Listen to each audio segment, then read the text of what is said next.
Prawn here with a number of useful Kingdom Come Deliverance 2 tips and tricks that you might have missed already, so watch out for these because they are things that you might have overlooked or things you haven't yet discovered that could be handy. One of these is with game hunting, so if you have been poaching in the woods, killing a lot of game, you'll have got a lot of meat from that, and you'll find the meat stolen. If you take it to a smokehouse, you can smoke the food, and this actually removes the stolen marker from it, so you can see I've got all this deer meat that no longer has a stolen hand marker next to it, which means that it's clean to sell in this region. Obviously, also, you won't get caught with stolen meat on you, so it won't get taken away if you are caught doing naughty things, and you can just sell it to people. Because you get a lot of meat from doing poaching, you could potentially make a decent amount of money from this, although it will require you to have a lot of strength to carry it around. Now, this same sort of logic will apply to stolen food as well. So I'm in Trotsky Castle right now, stealing a load of meat from one of the boxes in there. If you find this cooking location here, you can cook the meat as well. So you can cook all the meat that we possess on this fire pit, and it has the same logic as smoking the meat. Smokehouses are easy to find in the open world, but if you get to the castle, you can do this. Then we can cook that meat up, and it applies the same logic to it. It's no longer stolen, so there's no danger of getting caught with it. And obviously, you can also sell it or eat it with the benefits of that as well. Now, it's not worth loads of money, but there is a lot of meat there we just got for nothing, so that's pretty easy. One of the things that I like is that you can actually catch a ride with a trader. So if you find these caravans traveling through the world, you can actually talk to the guys on them, and then you can just get a ride with them. This will then take you to various locations following the main road, and it's pretty slow and boring, but it does have these little events that unfold in it. For example, you'll see that there are bandits that try and rob the caravan, and then obviously everybody in the caravan's getting involved in dealing with the bandits, so you're not on your own trying to deal with bandits, which then makes life easier because you get to fight and loot these bandits pretty easily. This is a nice little discovery that I found. That obviously means you can travel around the world without walking as much, or without fast traveling, or without using your horse. So you can just get up there and chill out on that.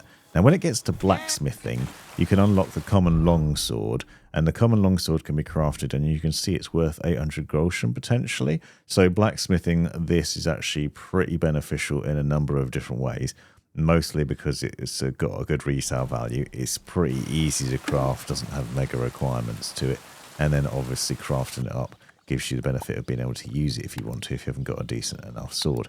You can see you've got this common longsword here, but what you'll find is if you take it to the blacksmith after you've traded it, it might not be worth the full 800. This is a clue about how the different vendors will accept things at different prices and might not give you the full value of them. And also you can get perks which will increase the resale value of things. But there's something else to this as well, because what I've noticed is when you craft it, you can also keep crafting and blacksmithing, and eventually you'll unlock perk points. And in the crafting perk points, you'll find Martin's Secret, which is a perk that's worth getting, that not only enables you to forge decent weapons, but they'll be of the highest quality, and it's the only way to get them. So this is worth unlocking if you concentrate on blacksmithing, do it for a bit. You'll eventually unlock this, and that will give you the better quality weapon, which in theory can then be sold for more. But the other thing I've noticed is that sometimes they're damaged. So when I've crafted a sword, it's not at maximum health. So if you take said sword to this device over here, which you can then use to make it sharp and to repair it, you just get on the wheel and you pedal that around and push the sword when you're seeing the sparks coming off it. If you're not seeing smoke, that's a good thing. You just want sparks coming off of there, and keep grinding away on that until it's fully repaired. At that point, you'll find it's got 100 health. Also, the value of it has increased, and the damage that it can do. So you can see the top sword here has 114 damage and full health, and it's also worth more. When you go and sell it to the trader, it'll be worth more, but it's still not worth that full 800 at the blacksmith. And so if you go and carry on with crafting and blacksmithing, eventually you unlock this Locksmith perk, which is also worth doing because it gives you a bonus to thievery, but also crafts lockpicks every time you're on the blacksmithing bench and you're crafting something. So you can see here that I've got additional lockpicks from this. Now this is really handy later on when you need to craft some lockpicks to use when you've lost your other gear, but no spoilers there.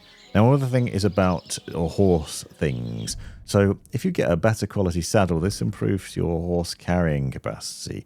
But one of the other things I've noticed is also if you've got a caparison, that this is basically giving your animal more courage, so it makes it better in battle and in fights. But the other thing it does is it actually reduces carrying capacity. So you can see this one takes it down from 238 to 218. It does increase the courage of the horse, but it reduces how much it can carry.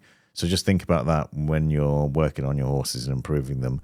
Although riding pebbles for a long time will improve him anyway, obviously you want maximum carrying capacity in some instances. If you're trying to pick a lock, and obviously this is a hard one, and you can see where the point is. You can see it's going to be a long way to drag it around there. If you open it again, it actually resets where the point is. So you can see it's now further over. So what you can do is you can basically just start restarting it each time, and it should move around so you can find one that's more in favour of you closer to the beginning. When you're attacking with your weapon, obviously your attack weapon, your attack button and your block button. But if you press the block button and then press the attack button, it does a stab. Stab can be useful for stabbing through enemy armor and attacking that way.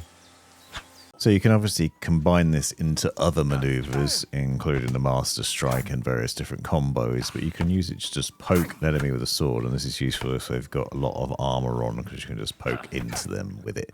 Did you know that Mutt has many uses, one of which is to distract people? So you can actually use Mutt to distract guards and other people if you need to get into a certain spot. So if you open up the command menu, you can actually set him to basically sit in a specific location and then bark his little head off.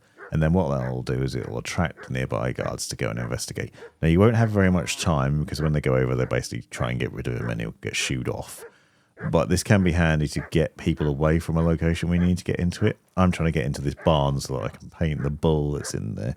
So I thought I'd use Mutt just to bark and pull this guard away from that location. Talking about locations, one of the things you might have found is it's a bit tricky sometimes to work out where you're meant to be going. But if you go to the journal section, what you can do is you can find the relevant quests that you're on. And often the quests will come with multiple parts to them. If you click on the part of that quest, you should see a little indicator come up on the map. And then you can put a waypoint on that by right-clicking on PC and setting a waypoint on there. And then you'll be able to find where that is in the world more easily.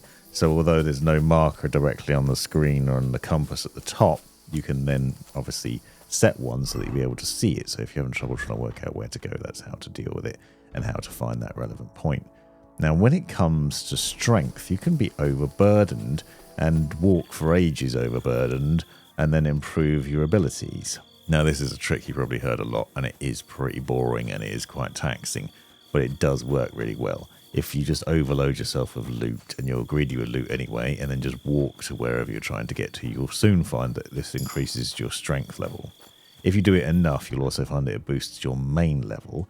And then when you do that, you'll find that there's this perk called Well Built. This perk increases your carrying capacity by extra points for every level of strength increase you get. So if you're building a strength up already, this is obviously going to increase the amount of loot that you can carry. So it's like a benefit that's well worth getting and well worth working on. By the way, if you hate being overburdened, you can use Artismia, which increases your strength level and therefore increases your carrying capacity. You can see it went from 355 to 410 there. I'm still overburdened in this instance because I'm carrying far too much stuff, but it's worth knowing. Now, a lot of people will tell you about throwing stones at nests in order to knock them down rather than using your bow, because you'll be wasting arrows, but I actually still prefer to use my bow. The reason for that is it will give you marksmanship points. So you can see I've got 323 XP here. When I shoot this down with my bow, risking potentially losing the arrow, I've now increased my marksmanship capabilities just a smidge. It doesn't do it loads, it's only put it up to 326, but imagine doing loads of nests like that. Eventually you'll level up alongside the other things. Now, when it comes to dealing with wolves, you often find loads of packs of wolves to deal with. The best way to deal with these is to wait for them to attack you, unless you're using a bow or a crossbow from a distance and other perks which make you less of a threat to animals and means they're not likely to attack you. You basically have to wait for them to attack first. When they go to attack and they get the attack deflect marker, block them, knock them out of the way, and then hit them. If you try and attack them, you'll find that they just get out of reach, and it's really hard to do if you're trying to attack them on your own merit. You can also use Mutt to attack them as well, which can really help with that.